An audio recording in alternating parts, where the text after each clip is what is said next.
तो राज्य का जो महाधिवक्ता होता है वो आपका आर्टिकल 165 में वर्णित होता है 165। राज्य में विधान परिषदों के गठन और विघटन का प्रावधान किस आर्टिकल में दिया गया है? तो विधान परिषद का जो गठन होता है वो आपका आर्टिकल 169 में दिया गया है। राज्यपाल द्वारा विधेयकों को राष्ट्रपति के विचारार्थ भेजने का प्रावधान किस आर्टिकल में है?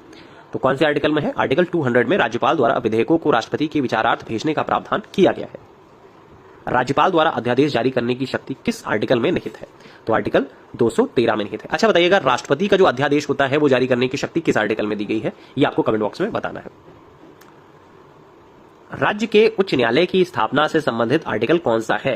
तो राज्य के लिए उच्च न्यायालय का जो स्थापना का प्रावधान है वो आपका आर्टिकल 214 में है, 214 में है। कौन सा आर्टिकल उच्च न्यायालय को अभिलेख न्यायालय घोषित करता है? तो उच्च न्यायालय को अभिलेख न्यायालय घोषित करता है वो आपका आर्टिकल 215 है। ठीक है।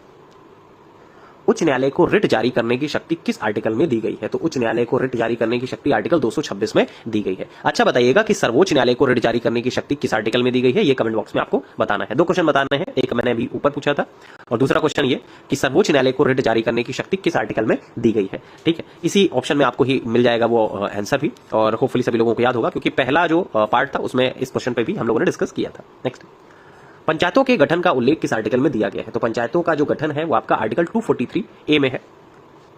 नगर पालिकाओं के गठन का प्रावधान किस आर्टिकल में दिया गया है? तो नगर पालिकाओं के गठन का प्रावधान किस आर्टिकल में दिया गया है? आर्टिकल 243B में दिया गया है। राष्ट्रहित में राज्य सूची के विषय पर संसद की विधि निर्माण की शक्ति किस आर्टिकल में दी गई है? तो विधि निर्माण की शक्ति किस आर्टिकल में दी गई है? आर्टिकल 249 में दी गई है। राज्य सूची पर संसद की शक्ति जो है वो कौन से आर्टिकल में है? आर्टिकल 249 में दी गई है।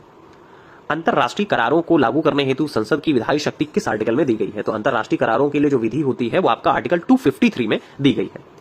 अंतरराज्यीय परिषद ये आर्टिकल 263 के तहत आता है।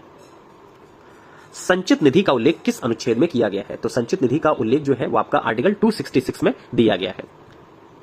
केंद्र और राज्यों की आकस्मिकता निधि से संबंधित आर्टिकल कौन सा है? तो आकस्मिकता निधि से संबंधित आर्टिकल जो कौन सा है? आर्टिकल 267 है, 267 है।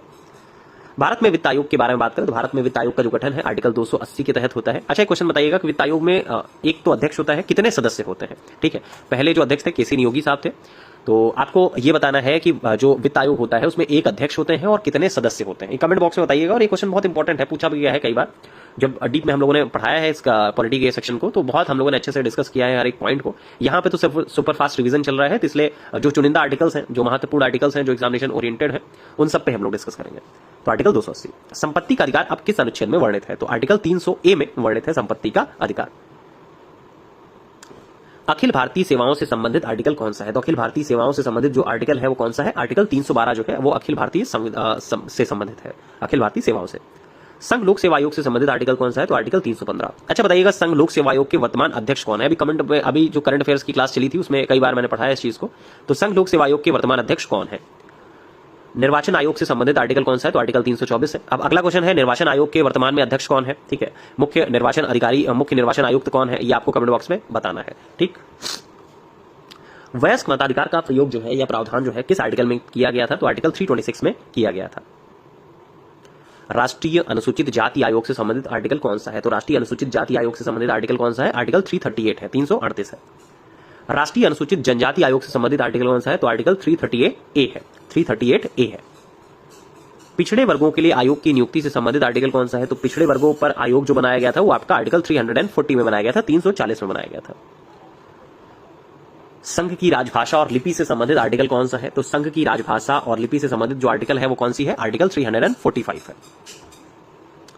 राष्ट्रीय आपातकाल के बारे में बात करें तो राष्ट्रीय आपातकाल का उल्लेख जो है वो आर्टिकल 352 के तहत किया गया है। राष्ट्रपति शासन लागू करने का प्रावधान किस आर्टिकल में दिया गया है? तो आर्टिकल 356 में दिया गया है। वित्तीय आपातकाल से संबंधित आर्टिकल, देखिए वित्तीय आपातकाल जो है आर्टिकल 360 में लगाया गया है या फिर दिया गया है। आपको कमेंट में बताना है कि वित्तीय आपातकाल भारत में कितनी बार लगाया गया है? 1 बार, 2 बार, 3 बार, 10 बार, 4 बार या एक भी बार नहीं, जो भी आंसर आपका होगा इसके पूरा लिखिएगा कि वित्तीय आपातकाल इतनी बार लगाया गया है। इस टाइप से आपको आंसर करना है, ठीक है। और जैसे ही क्वेश्चन बोला करें उसी तरह तुरंत ही आपको वीडियो रोककर पहले आंसर दे देना होता है।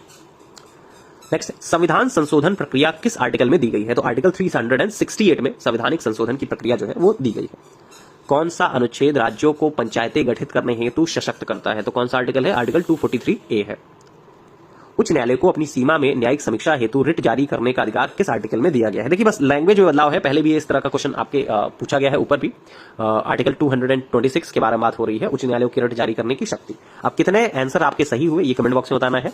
और ऑलमोस्ट दोनों वीडियोस को मिलाकर करीब 100 आर्टिकल्स थे, 395 में सिर्फ 100 आर्टिकल्स थे जो सबसे ज्यादा महत्वपूर्ण है, जो आपको आने ही आने चाहिए। अगर आपको याद नहीं है तो इसको रट लीजिएगा पूरी तरह से, ठीक है। चलिए फिलहाल के लिए इतना ही। Thank you so much.